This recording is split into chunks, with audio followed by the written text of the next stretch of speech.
All right. So my name is Rob Cressy, and welcome to this live experience where we're going to jam about digital innovation using content. And I want to give you a quick background on who I am, why I'm doing this, the format. Then we will get down to this. So I'm Rob Cressy. I'm the founder of Bacon Sports, and I am a creator. I'm an entrepreneur. I'm a sports fan. I'm a husband. I'm an athlete, and I'm a chicken wing connoisseur. I was raised in Pittsburgh, but have called Chicago home for the last 10 years. For me, I live personal development and content creation. It's the way that I've built my brand, and it's a lot of what I'm going to be sharing. I've been an entrepreneur for the last 12 years. My first side hustle was an online advertising sales rep firm that I created. And then most recently, for the last 7 years, I've been running a company called Bacon Sports, where we specialize in content creation and fan engagement. So what I'm going to be sharing with you is the ways that I've built my brand as well as the brand for others using content creation.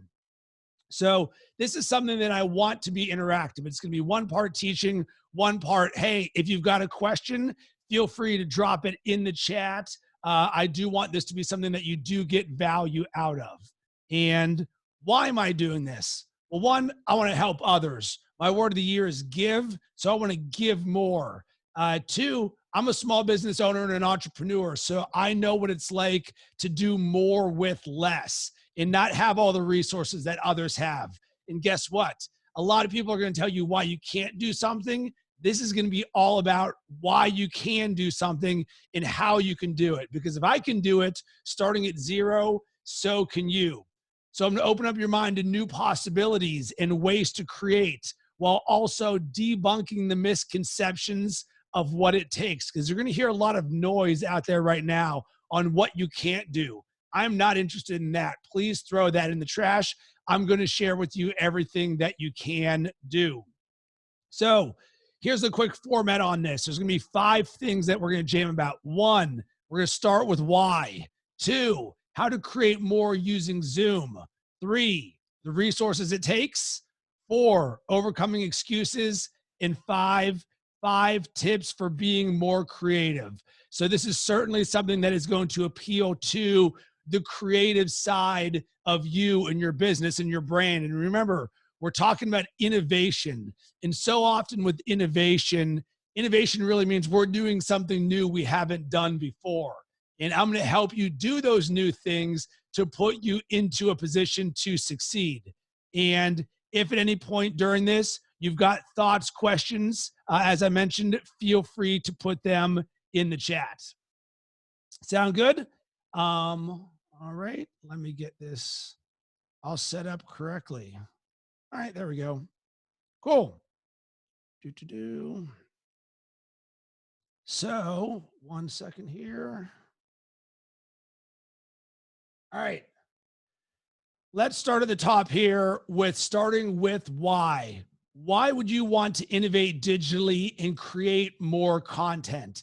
And the way that I'm going to frame this is something I actually experienced a week ago during the NFL draft.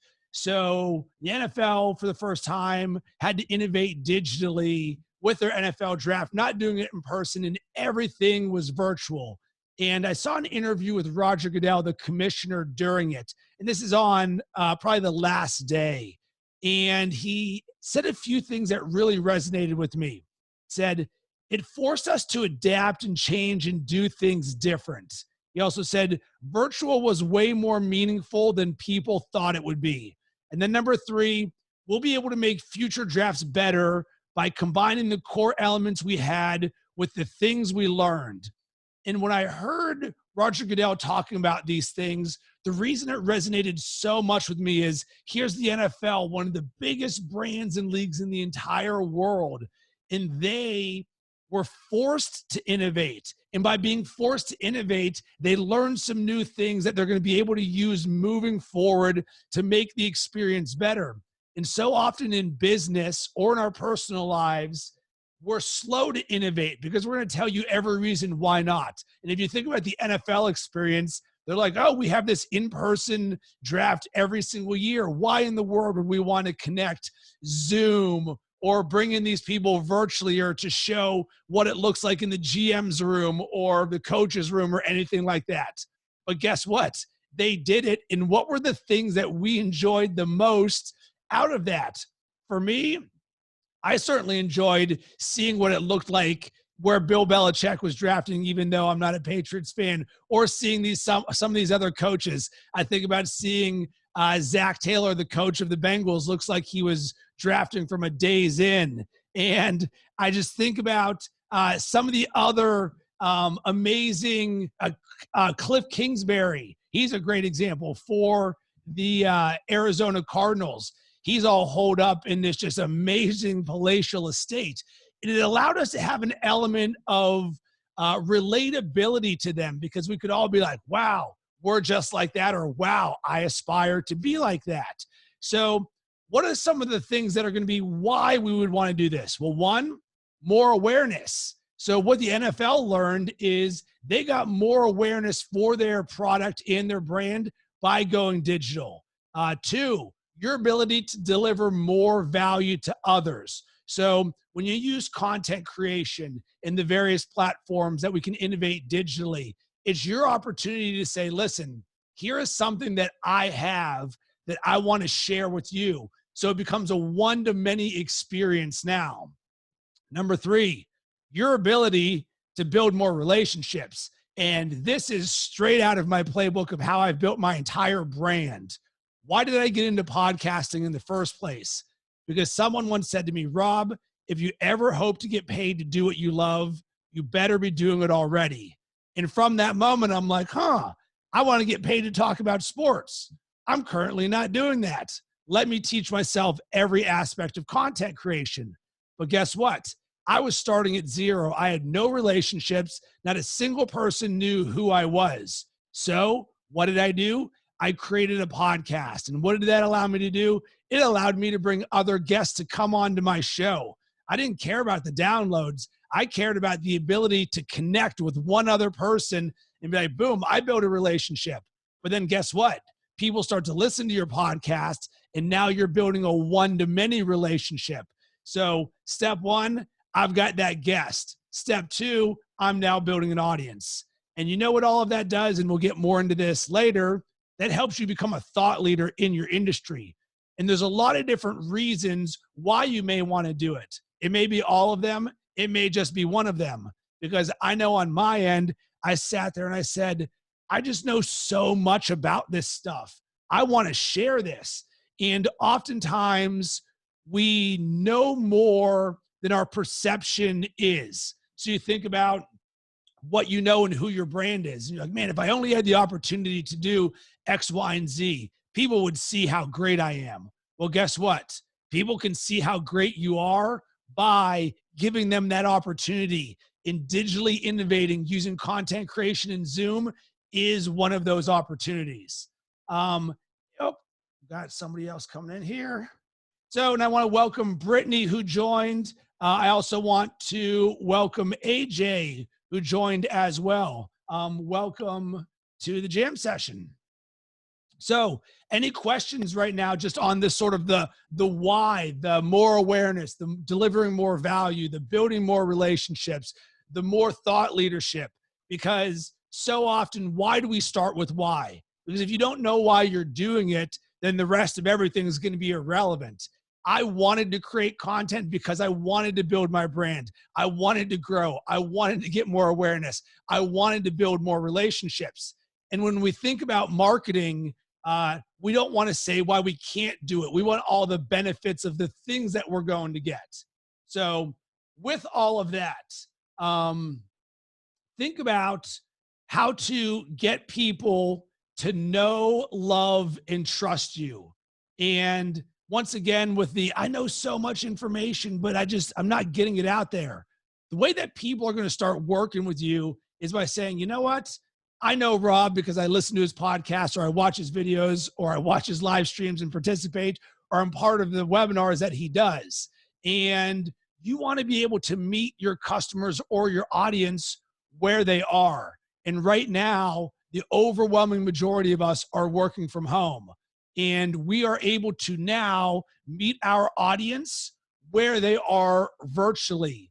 Because what's been removed from the table at the current moment is the ability to do things in person.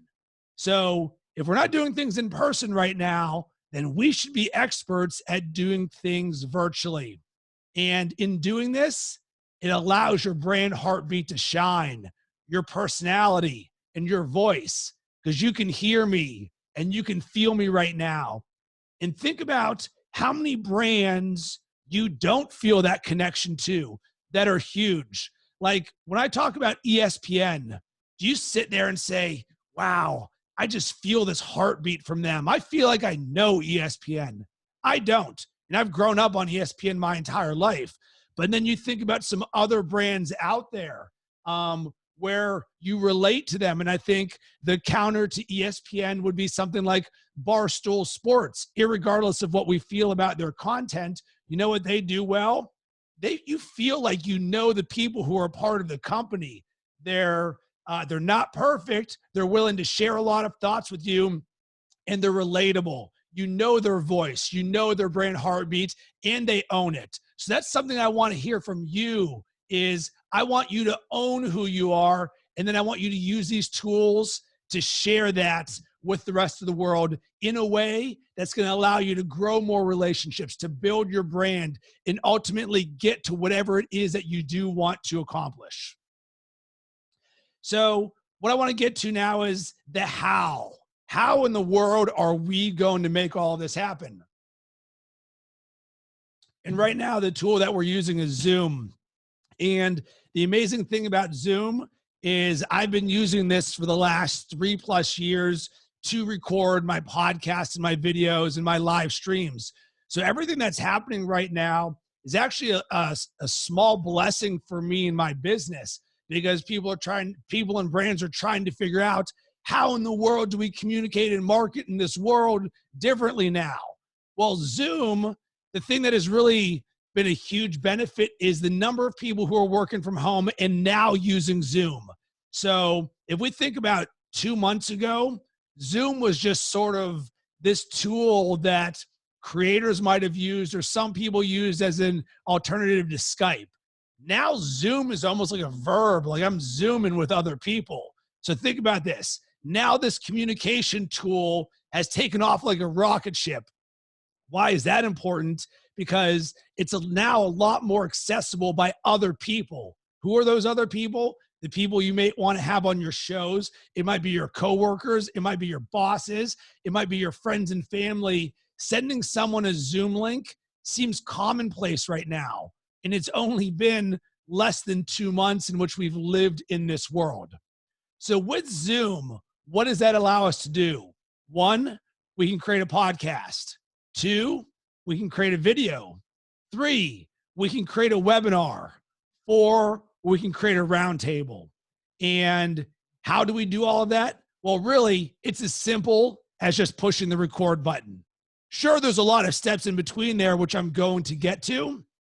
But on the simplest form, what Zoom allows us to do is have a conversation, record it, so you have the video and the audio.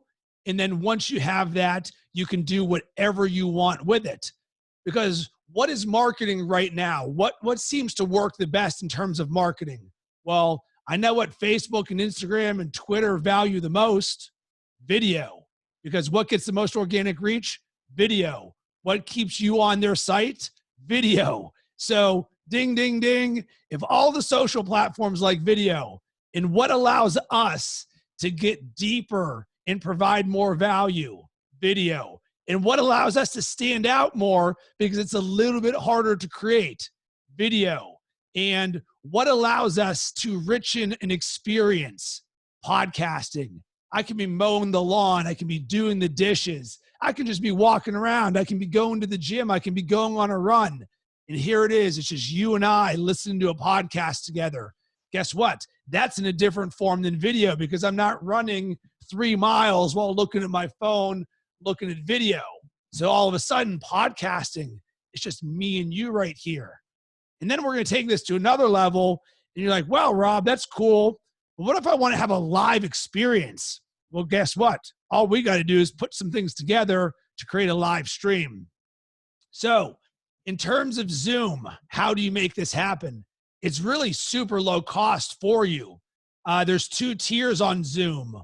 One is $20. And then if you want to upgrade to the webinar version, that's $70 total. Easy peasy. So in theory, we can build an entire media company for less than $70 a month. And I'll even get a little bit deeper into the nuts and bolts of this in a little bit. But while I'm here, do we have any questions on anything so far, or thoughts or struggles or things that you're experiencing right now? Feel free to drop it in the chat. And depending on the question, I can also bring you on to ask a one-on-one question. If not, I'm going to do a breakdown of each of the different opportunities to innovate with Zoom and how you can do it. So let's start with podcast. And this is the simplest thing that you can do. So all you would, in theory, need to do, you jump on Zoom, whether it's just yourself or a guest or multiple guests. And all you have to do is hit the record button. And what that's going to allow you to do is to record your conversation, because on the simplest form, all a podcast is an audio file. That is all it is. Remove everything you think of what it takes to create a podcast. All a podcast is a recorded file in audio that then gets uploaded somewhere. So knowing that, you can say, all right, I'm going to do a solo episode where it's like, what's up? This is Rob. I'm going to jam about digital innovation. Boom, boom, boom. You spit it out, hit record, hit stop, upload that. Number 2, you and a co-host jam about something. So it's like, all right, what's up? This is Rob and Peter, and we're going to talk about marketing around a half marathon. Boom. Once again, record, upload. And then the other one would be, all right, I'm going to use this with me as the host, and I'm going to bring on a variety of different people that I want to interview for this. Same type format. Hit record, interview the person, stop, upload. Congratulations, you just created a podcast in the simplest form. Number 2, know what the blessing of using Zoom is? It records both the video and the audio. So everything that I just said about creating a podcast, well, guess what? It's also going to record the video side of things. Why is that important for digital innovation?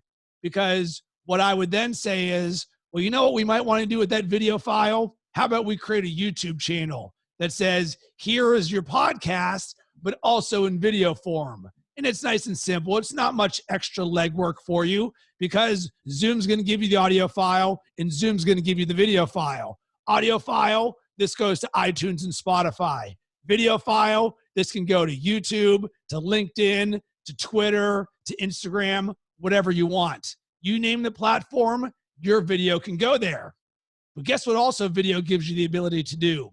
To chop up that content from long form into short form nuggets. So imagine this, you have a 20-minute podcast and it's just straight fire, but there's really this little 1-minute segment where you're like, holy smokes, this is so good. I want to make sure my audience knows about this. You know what you get to do? Just boom, edit that little part out right there. How easy is that? It is as simple as going cut, whoop, audio or video file. Congratulations. There is your piece of micro content. And obviously I'm simplifying this, but it actually is that simple. You would just need to say, all right, I either need to know how to edit on the most simple version, or I find someone who does. So why is all of this important? Because if you want more awareness, what gets you more awareness? More content. Well, we're just repurposing our podcast and video to turn one piece of content into 10 pieces of content. Because you say, well, here's my 20-minute podcast, and here's my audio, here's my video, here's 3 little 1-minute nuggets that are good that are a part of this. But you know what else I would do? I would sit there and I'd be like, there's probably some good pull quotes that I can take from this. It says, digital innovation is a must. Rob Cressy, boom, you pull that out and then you jump on Canva or some editing program and you create a nice simple graphic. Boom, now you're supplementing your social media marketing with something else for value. So really what this is allowing you to do using Zoom is to say, I can create content that is available to be repurposed on every single one of my social channels. So Peter, to bring this back to what you and I were talking about in terms of you building your community for how in the world do you do this? We'll take one piece of content and let's make it multiple pieces of content, because the more often that people are going to hear from you, the greater the chances of engagement, the greater the chances of growth. Plus, we don't want everything that we say to our community and our audience to always be buy what I'm selling, buy what I'm selling. This is one of the biggest areas where brands fail. So often they're so concerned about the ROI nature of everything that when you look at their feed, it's all about them and what they want you to buy from you or buy from them. You're like, I get it and everything, but like, I don't need every message to be buy these sunglasses, buy these sunglasses, buy these sunglasses. At some point, you want to know about the well-rounded nature of things. Hey, tell me some behind the scenes, provide some entertaining value, inspire me, educate me, any one of these things. You want to create a well-rounded brand, and these tools allow you to do that. All you really need to do is be a little bit more strategic. So quick little extra sidebar for you. So what I really mean by this is what I would do is I would sit down and set a timer for 15 to 20 minutes. And I would say, what is the 5 to 7 most important things that I want to talk about for my brand, whether that's your personal brand or the company that you work for? So for example, we'll use me. I could say, all right, I want to talk about sports. I want to talk about mindset. I want to talk about habits. I want to talk about routines. I want to talk about comedy, and I want to talk about content creation. Those were 6 things right there. So now that I've got that written down, I would say, all right, well, now let me just talk about one of these things and create one piece of content about this. And then the next day I would say, all right, today is Comedy Tuesdays. Cool. I'm going to create something about comedy. And then it's Wednesday and I'm like, oh, well, I'll do way back Wednesday to talk about something with sports. And then you go to the next day and you're like, all right, now I'm going to talk about X, Y, and Z. And by doing this, by bucketing the way that you think about your brand, it allows you to, one, execute easier because you don't have to wake up and say, what am I going to create today? But 2, it allows you to create a more well-rounded brand because you're not just a one-note message. Does this make sense to anyone? Or do you have any questions around this? I know this is a little bit deeper into the sort of the social media marketing philosophy, but I really want to give you the insights in terms of how I do things and how I work with brands, because even just yesterday, I'm working on a new campaign for a podcast and video launch for a brand, and I'm literally sharing these exact same tips with them. Cool. So the next thing that you can do, a webinar. And what do I love about a webinar? You can deliver some thought leadership. You can teach something. You can give something of value to others. And this doesn't have to be just business focused.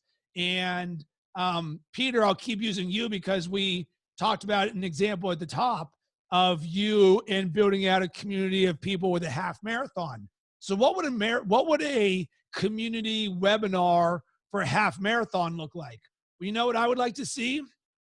Training tips, eating tips, tips for recovery. So you say, all right, welcome to our webinar where I know the race is 3 months away, but what we really want to do is help you with running mindset. If you're running your first half marathon or your 100th half marathon, here's the way to think about this. And who we're bringing on right now is X, Y, and Z. And they've run 200 marathons, but they also specialize in the mental side of marathons. So it's a simple way for you to really break down and communicate something of value.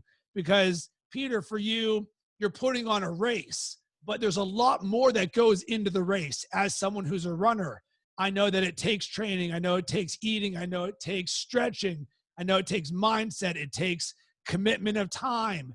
It takes learning grit and mental toughness and your ability to break these things down in any area that you want. A webinar is just a great way to teach and bring people together. And what these really are just next level opportunities to engage with a brand.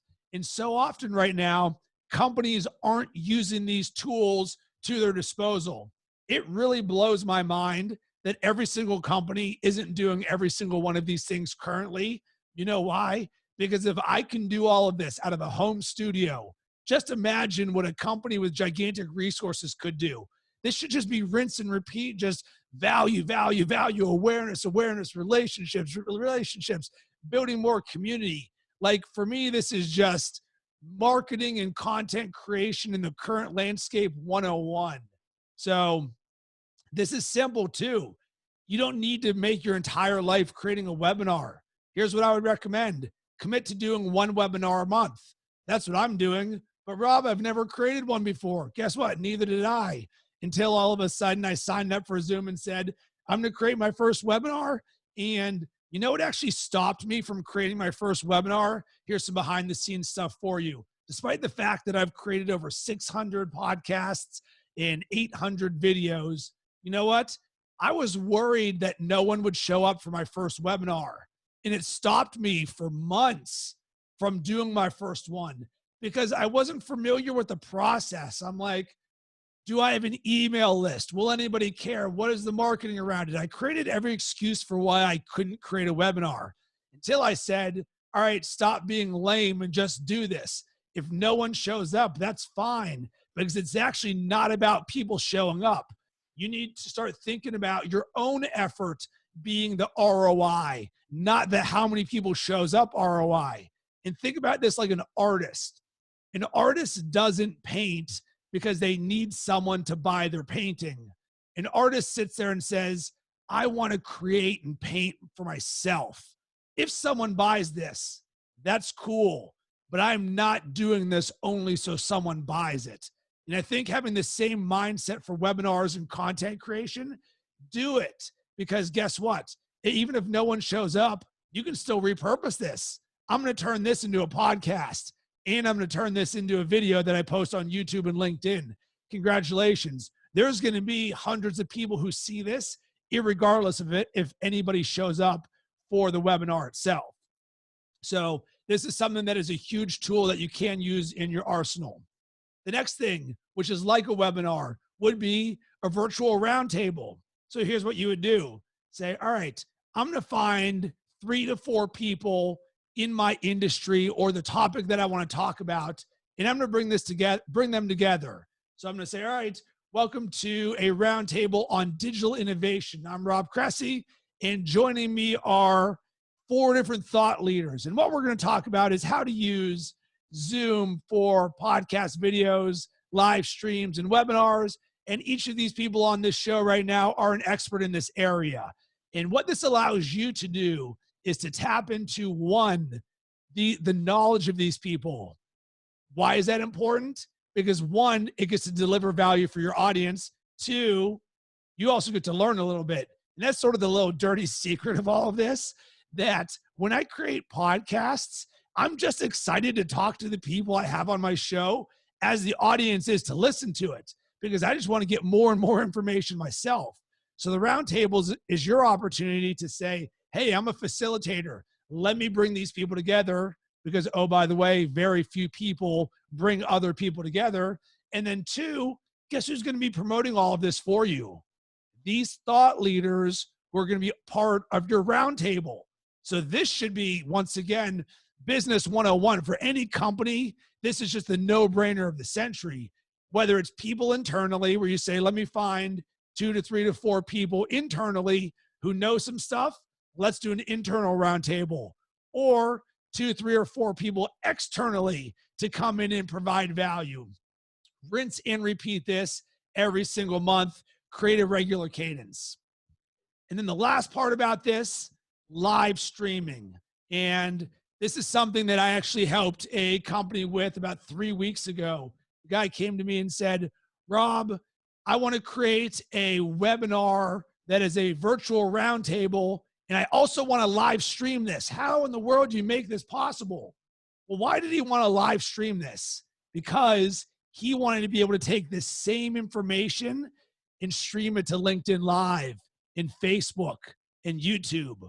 Why is that interesting? Because now he's just added a distribution element to this. Now, maybe he was going to have 7 to 100 people on this webinar. Now this goes out to his network of 10,000. So because of this, you're now layering in the smart marketer part of you that says, oh, well, if I'm doing this already, why would I just not share this more with the world? What this really does is it adds more value to the webinar experience for the people who sign up. So for example, you all have the ability to ask me a question at any point during this and be part of the experience. That's why you would do it. There's also a certain connection between us because you can hear me and feel me. This is in real time. But if someone's watching this on LinkedIn Live or Facebook Live or YouTube, it's cool and all, but they don't really have the opportunity to ask a question. So one, it's good for everyone on the webinar, but two, there is still value for someone who watches this and says, wow, that was really good. The next time Rob does this, I need to make sure that I jump on one of his live webinars so I can ask a specific question for him. So that's a quick overview on podcast, video, webinar, roundtable, and live streams. And I'm curious, do you have any thoughts or questions about any of this? If you do, let me know. All right, Drew, it looks like you have a question. I will unpin myself, jump on board and ask the question. Cool. Yeah, thank you. First of all, thank you for putting this together. It's been very valuable content for all of us, and just here shaking my head yes, and writing some notes down. So for the webinar versus the roundtable, did you have an audience on the webinar as well that weren't part of the roundtable? Or no, for the roundtable, did you have an audience beyond that wasn't part of that panel? So great question right there. And the answer is actually both if you want. So for example, you could make it, oftentimes with webinars, it is a, here is the host, and then people are going to watch it, and it's not as interactive. It's almost more of a learning experience. So the roundtable could be just like that, where think of it as if you were going to go to an auditorium to watch a live taping of something, where you're like, oh, here's the host, and here's the 3 panelists that he's going to talk to. Boom, you listen to it, and you're like, man, I'm glad that I listened or was a part of that roundtable. But at the same time, with the way that I think about content creation and fan engagement, what I would like is the opportunity to do that same experience, but also allow people to ask questions. So when it comes in on the chat, or when we get to the Q&A portion of things, saying, all right, well, that was the roundtable portion of this. Know what we're going to do now? We're going to open this up to questions in the audience. And what that allows you to do is to now bring your audience closer to these thought leaders. And one, it's going to make them feel some sort of way. Two, you're going to be able to deliver more value this way. Because if you've brought these people together, not everybody has access to everyone. So I would actually recommend doing this in a way where you have the webinar roundtable, you allow others to join, but you're just going to need to be more calculated. Hey, the first 20 minutes, we're all jamming on the roundtable. The next 20 minutes is going to be Q&A where you can all be involved. Does that make sense? Yeah, thank you. Cool. Great question, Drew. Thank you. All right. We have a question from Peter. Does paid social work for promoting live webinars, building a new audience? 100%. It does. So think of it 2 ways. You got organic and you got paid. Organic is just what you're going to be putting out to your feed every single day on your social channels. The paid side of things would allow you to be a little bit more calculated in terms of who's going to see that messaging. A lot of people or companies may start from zero and say, Rob, I don't have an audience. I don't have an email list. I have 4 followers on Twitter. How in the world do I do this? Cool. Go ahead and use paid social to say, here's my webinar on digital innovation. And we're going to be talking about ways to use Zoom to create more content and better build your brand.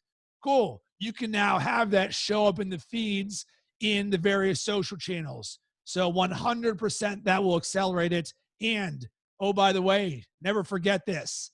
Facebook, Instagram, Twitter, and every social media platform, they want you to pay for advertising. So the organic reach is like tiny.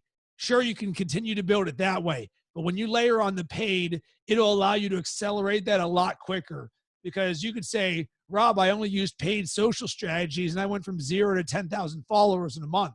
You can do that with paid. Great question right there. So Boris with a question. With so many people launching podcasts now, can you realistically expect to be found and get listeners? That's a great question, because it's one that so many people ask. So what I like to say, and I'm going to be candid, I would like you to throw that question in the trash. And here is why. Because launching a podcast actually has nothing to do with your competition or anybody else. So the way that I like to frame it is, one of the reasons why you launch a podcast would be, all right, Boris, do you have a podcast? If the answer is no, then that is a marketing channel that you can use to build an asset and communicate with your audience for. Because no one can listen to your podcast unless you have a podcast. So whether myself or Peter or Drew or Kevin or anyone else has a podcast does not matter, because I would ask the same way. Does the fact that the rest of the world has an email list stop you from creating an email? No, none whatsoever. It's mutually exclusive. A podcast is your ability to say, here is this channel where I get to speak to my audience. Boom. Once you've got that, you either have it or you don't. Once you have it, then you just use marketing 101 to say, all right, now how do I build an audience? How do I get found? How do I get more listeners? Well, it's no different than anything else that you would promote. You're going to put it on your social media marketing. You're going to bring on guests. You're going to deliver value for your audience. And at first, one person might listen, and then 2 people might listen, then 13 people might listen, then 47 people might listen, then 112 people might listen. And it's no different than building anything else. And I put it bluntly like this because it's a very common misconception that, oh my God, there's a million podcasts in the world. But what if we looked at the numbers between the number of podcasts in the world and the number of websites in the world? Would you not create a new website because there's 100 million websites in the world or whatever that number is? No, it's a virtual storefront. That's why you create a website. Well, guess what? A podcast is the same thing. This is your audio website in your ears. So don't worry about the competition. And oh, by the way, the competition is a lot less than you think about. Because here's the thing. You're not going to listen to my Sports Marketing Huddle podcast and think that I'm going to talk about gardening. So all the gardening and other podcasts about Star Wars and stuff about Amazon selling or digital marketing for people in churches, like all of that different stuff that is out there. Just focus on your niche and what you do well. All the rest of the noise is noise. Like, I don't get caught up in political podcasts because people listen to that. Doesn't matter. And oh, by the way, we like a lot of different things. I can like both cherry and grape popsicles. It doesn't mean I can't eat both of those. Same thing with podcasts. Just because one exists doesn't mean that you can't create one yourself. Really, you want to think about it. This is your opportunity to build an audience. But great question, Boris. I wasn't shooting you down. More the candid response on this. He also asks, how often do you need to release new content on a podcast at the minimum? The answer I would really say is once a week is the cadence that I would recommend. And here's why. Because otherwise you're just not in my awareness that, sure, you can do a webinar once a month. That's fine. It's a little bit more involved. It is what it is. But a podcast, there's an element of consistency to it that if you think about the way that we consume podcasts, usually podcast listeners are pretty regular. I don't listen to a podcast today and then not listen to podcasts for 3 weeks. It doesn't really go that way. It's sort of, oh, I listen to the shows that I like. Oh, it's every Monday or every Wednesday, something like that. And what I really want is for you to be able to be part of my life, because people are going to start thinking about you like a friend. That, oh, I love listening to Boris's podcast because every Tuesday he gets to drop some knowledge on X, Y, and Z for me.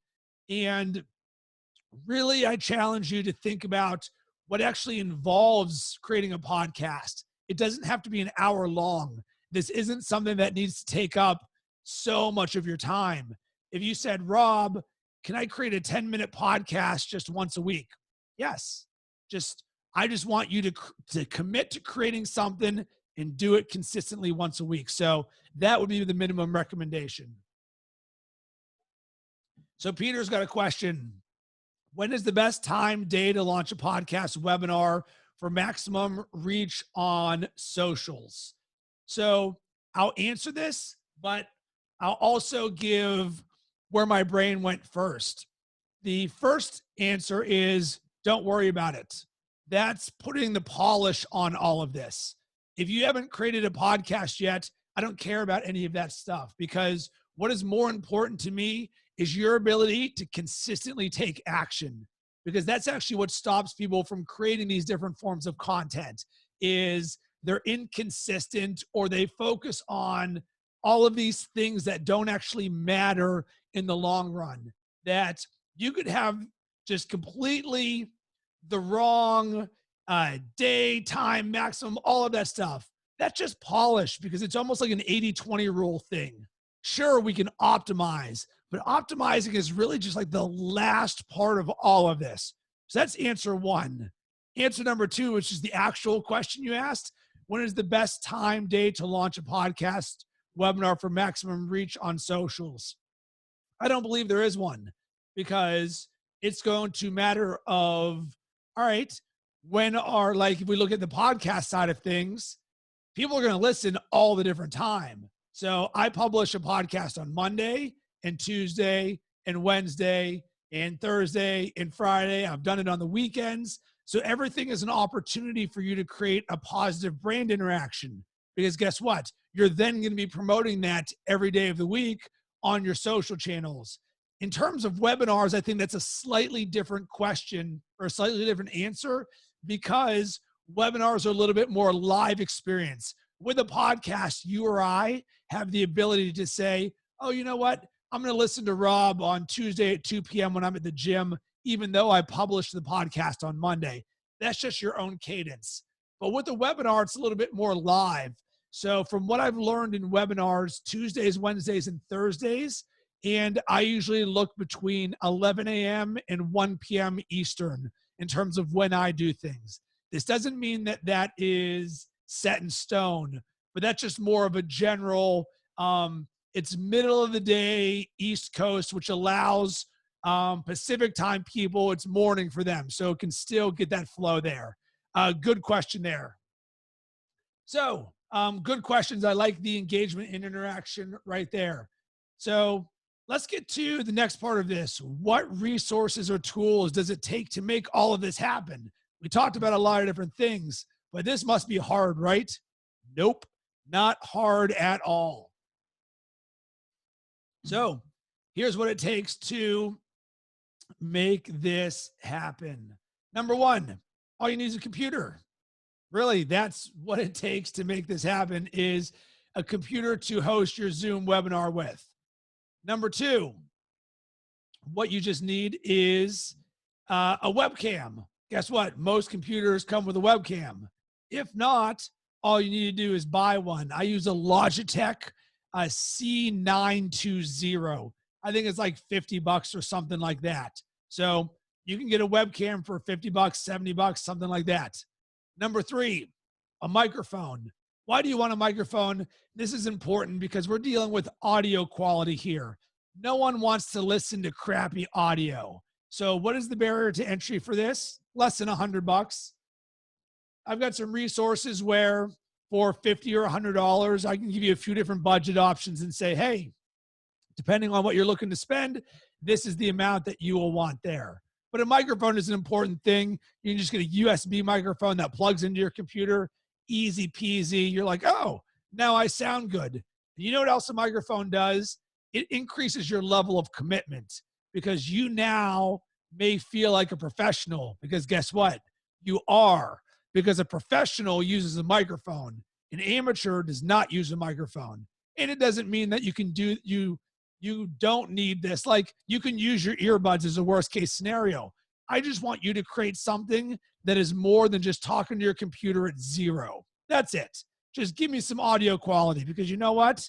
Isn't that what you would want out of someone? Because everything you do is a reflection of your brand. So this is simple because the barrier to entry is low. A computer with a webcam, or purchase a webcam and a microphone. That is it. That is all it takes to do everything that I just shared with you. That's how you create a podcast. That's how you create a video. That's how you create a webinar. That's how you create a live stream with just that. All of that can be done probably with everything that you have right now, and or adding a microphone to make this a little bit more real. So don't think that this takes a ton. And this, I believe, is actually the biggest missed opportunity by brands out there. Brands want to complicate things and think they need to create an ESPN studio to create a show. That could not be further from the truth. And all we need to do right now is turn on TV, look at NFL Network, and where is Good Morning Football doing their show from? They're doing this from their living rooms or kitchens. You know what they have? A computer and a microphone and a webcam. Congratulations. That is a show on NFL Network using the exact same tools that you and I are communicating with right now. So the barrier to entry to create high quality, best of the best, is very low. So now let's get to the budget side of things. But Rob, I don't have a huge budget for any of this. Doesn't take a huge budget.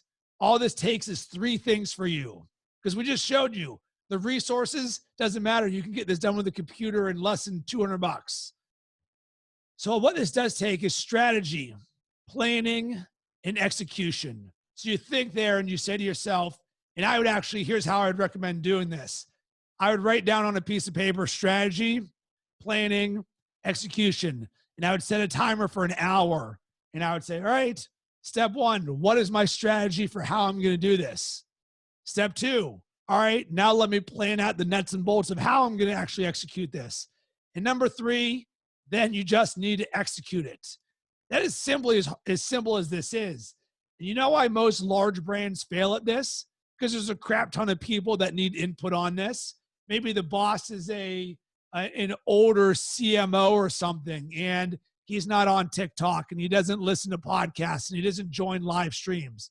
Well, all of a sudden, he's going to tell us why it doesn't work or why we don't have time or any of that different stuff. It's not hard. It's simple. It's a matter of, here's my strategy for it. Now I'm going to plan that strategy. Now I'm going to execute it. That simple. So let's get to the excuses, because this is the part where I'm going to dig into all the things that you might be thinking about for why you haven't done this or why you're not going to do this. Number 1, this is not for me. If not you, then who in this company? If you believe that content creation is not for you or your company, well, guess what? You are going to get left behind by the rest of the world who's innovating. So right now, in this world that we live in, a lot of people are perceiving that things have been taken from us. Life is different. It is not the same. So you can either be someone who dwells on that and says, oh my God, here's all the things we lost and we don't have. I'm not one of those innovative people. Or you can be someone like Roger Goodell experienced who says, you know what? I didn't understand this before, but this is forcing me to innovate. This needs to become you. And if it's not you and you see the value in this, find someone at your company who can do this. But I started at 0. I had no experience. I had no knowledge how to do any of this stuff. All I had was a love of sports and the willingness to be a creator. If I can do this, you can do this. So remove the "this is not for me," because if this is not for you, then, well, guess what? You're going to see a lot of people and companies start to just rocket ship past you, because this is the way to innovate right now. And innovation is going to put you into a position to succeed. Number two, we've got, I don't have the time. This is probably the number one excuse you're going to hear from everyone. I don't have the time. If this is you and you don't have the time, here's what I would like you to do. I would like you to go on LinkedIn or Facebook or Twitter or Instagram, and I would like you to type in your post, I don't have the time to innovate. And just let everybody know that you don't have the time to innovate. Because guess what? If you're telling yourself you don't have the time to innovate, then you might as well just tell everybody else in the world you don't have time to innovate. Because also, when is a good time to innovate? Because there's no such thing. Because when I think about podcasting, here's what I've heard. Before coronavirus, Rob, you know what? I just don't have the time. During coronavirus, you know what, Rob? I just don't have the time. Coronavirus is happening and there's just not enough time right now. I'm working on some other things. What about after coronavirus? Well, you know what, Rob? I just don't have the time because we're just getting things back to normal now. And how many different excuses are we going to make for not having time? It's crazy how the companies that are successful in innovating find time and don't make excuses. Time is just an excuse that we all make for ourselves. But guess what? There is no perfect time to make any of this. Do you believe that Mark Cuban somehow has just time just sitting everywhere to make all of this happen, yet we don't? If Mark Cuban can create a podcast or a video or a live stream, what is our excuse for why we can't do it? Find time, not excuses. Number three, I don't know what I'm doing. Well, I'd like you to throw that in the trash, please, because I didn't know what I was doing either. Because welcome to Learning 101. When you don't know how to do something that you want to do, what are your options? Number one, teach yourself. I'm giving you a pretty good blueprint right here of the ways that you can make this happen. I self-taught myself on how to create podcast videos, live stream, social media marketing. You know how I did that? I watched YouTube video and I Googled a crap ton of stuff. Number two, if you don't want to teach yourself, find someone who knows what they are doing to help you. Like me. This is what I specialize in because this is how I've built my brand and so many other brands. Or if it's not me, go and find another course or another person who can help you. But if you don't know what you're doing, those are the only two options. You do it or somebody else helps you do it. That removes your excuse for, I don't know what I'm doing. Any questions here? And I'm actually curious. I would love to hear, what excuses are you telling yourself? And this is something that I would challenge you to be very candid on, because I've had to overcome my own excuses. By no means do I believe that I don't make excuses. I've made a bajillion excuses. I've just learned to overcome those excuses. And I actually see a question from Peter. Have any studies been carried out on background image, neutral background or designated image? So I would say, once again, two answers to this question. Number one, this is a polish, not process question. If you've not created a podcast or a video or a webinar yet, I wouldn't worry about this. I would worry about your commitment and ability to execute first. Number two, the real answer to this is everything you do is a reflection of your brand. So you don't want dirty laundry and a bunch of dishes and crap in your background. You don't want it to look like you're in a crappy hotel. Just be cognizant of it. Put yourself in the shoes of somebody watching this. If you were to watch your video and you saw the background, would that be neutral to positive or is that a negative? All we want is neutral to positive because people aren't watching your show for the background. It can look nice and all, but don't overthink this. And then next question, also, have you pushed out your digital content via WhatsApp business contacts? If so, has this increased engagement? I use WhatsApp, but I do not use it from a network standpoint like you may be using there. The answer would be yes. Everything's an opportunity for you to create a connection or to have a conversation or to promote what you're doing. And then Boris, thank you for sharing this main excuse so far. I figured that our customers, prospects may not care for podcasts as our webinars that we have tried had very small audiences, but I think we always gave up too fast. 100%, 100%. Because guess what your worst webinar and worst podcast is going to be? Your first one. How do I know? Because where I was in episode 1 versus episode 600 is light years away. Back to my question or thought on the artist side of things, where you can't expect that the day you step on a bike for the first time with training wheels, for you to be an expert at what you're doing. Think about it like riding a bike. First, you had to get on your training wheels. Then someone had to hold you on your bike and teach you how to go. Then one day they let go, and boom, all of a sudden you rode your bike a little bit. But that didn't mean you were doing wheelies and jumps. You just had the ability to ride your bike a little bit. But then day after day, you as a kid, you went back on that bike and you got a little bit better. And then you did your first little bunny hop and you're like, whoa, I did my first bunny hop. The same thing here. And Boris, you also talked about one thing, your prospects may not care for podcasts. Well, I believe that is just a misconception that you've created in yourself, because that is 100% not true, because someone will care if you provide value. You just need to rinse and repeat and keep doing it, because this is a marketing channel for you to create. And I'm telling you, I've built my brand and other brands via these exact strategies. And if I can do it, you can do it. Don't worry about the, you said we give up too fast. You just need to commit to this. Hey, we're not giving up on doing this because the short-term results aren't what we thought. Guess what? You know how long it takes to build a relationship? Did you marry your husband or your wife on the first date? No, it took years. I'm 6 or 7 years into doing this. 6 or 7 years. Remember, this is a relationship building side of things.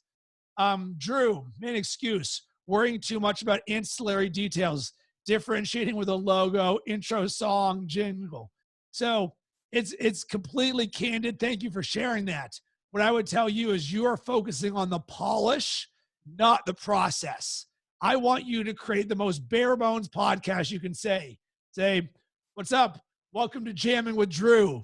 I'm Drew. Today we're going to talk about best NBA dunkers ever. All right, here's my top 3, Jordan, Dominique, and Dr. J. Boom. Thank you for listening to the show. Would love to hear your thoughts. Hit me up at drewsawesome.com. Done. That's it, because intro doesn't matter. Jingles doesn't matter. What you actually saw there is these are the things that are holding you back. So think about this. If you've ever seen the movie 8 Mile with Eminem, and think about the last rap battle between B Rabbit and Papa Doc. And B Rabbit goes up there and he's all shaken because he's gotten beat up and his girlfriend left him. And it's just like he's the lowest of the low and they've treated him like crap. He's frozen on stage. But then he sits there and he says, you know what? I'm going to throw every excuse and thing that Papa Doc is going to say to me, and I'm going to throw it out there to him. He's like, I am a piece of crap.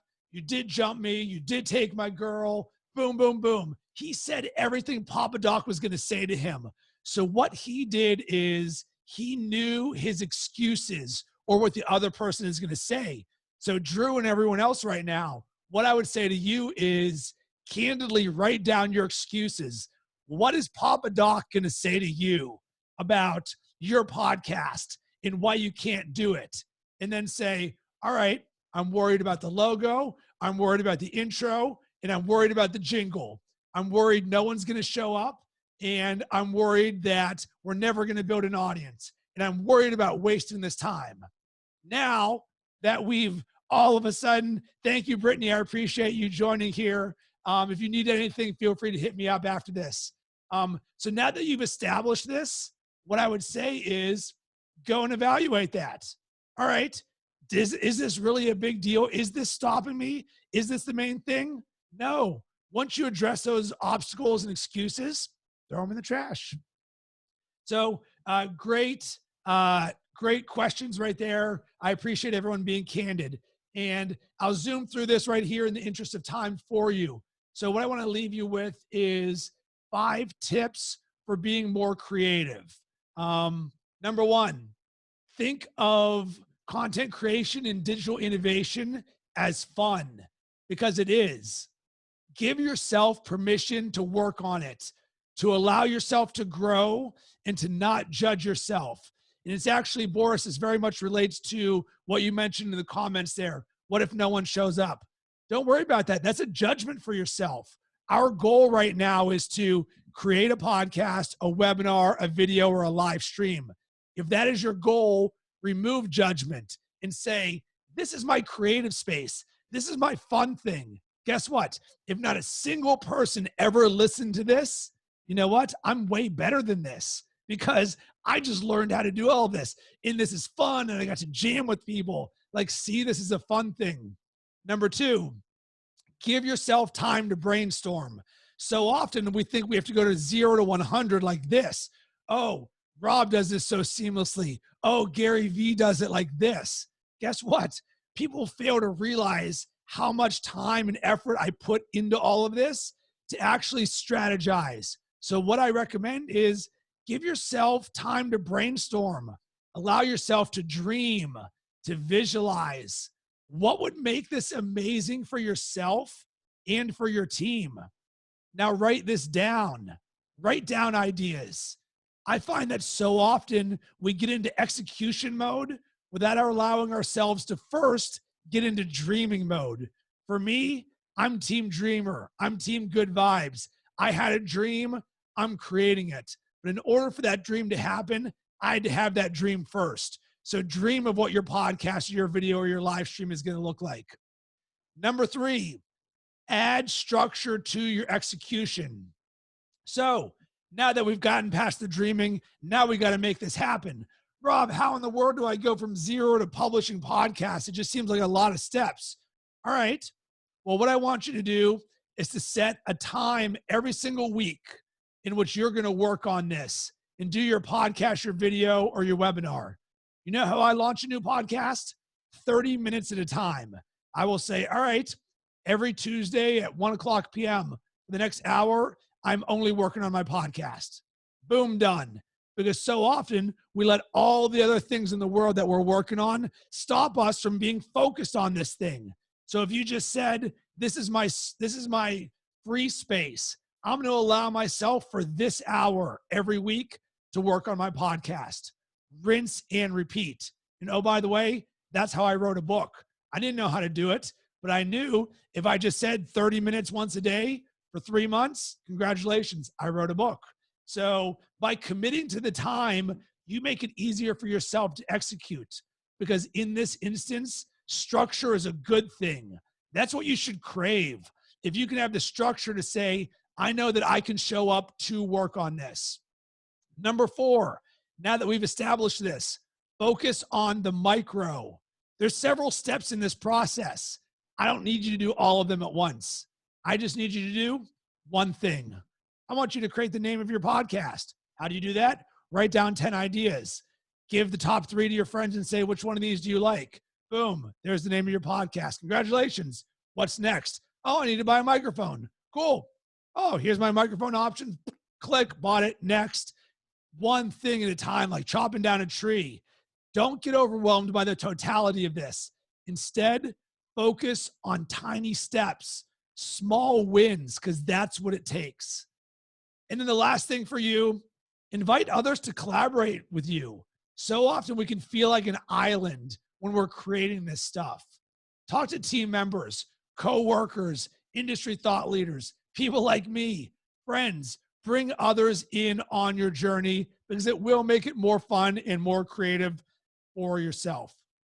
So those are my 5 tips for being more creative. As we wrap this up, do you have any thoughts or questions or anything you want to do from a Q&A perspective?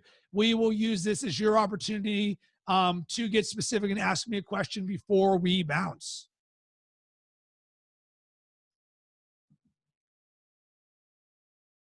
Otherwise, what I will leave you with is sort of the call to action. So if you got any value out of this, here's my ask for you.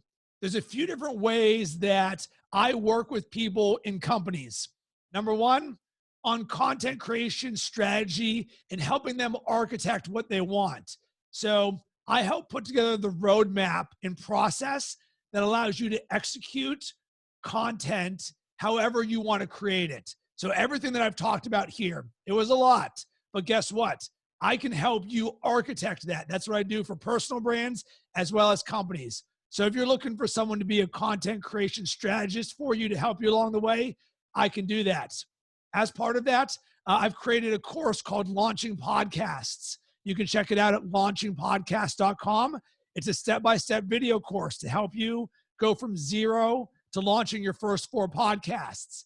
I take away all the guesswork of what it takes and give you the blueprint to succeed for what to do to create a podcast easily. Because so many people said, Rob, how do I launch a podcast? I said, I got you. I will make this easy.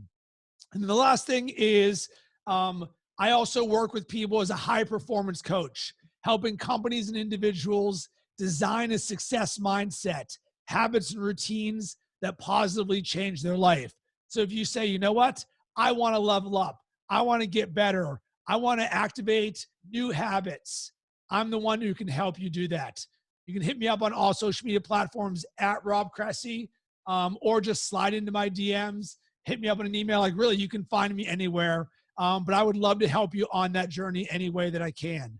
But other than that, I appreciate your time and effort here.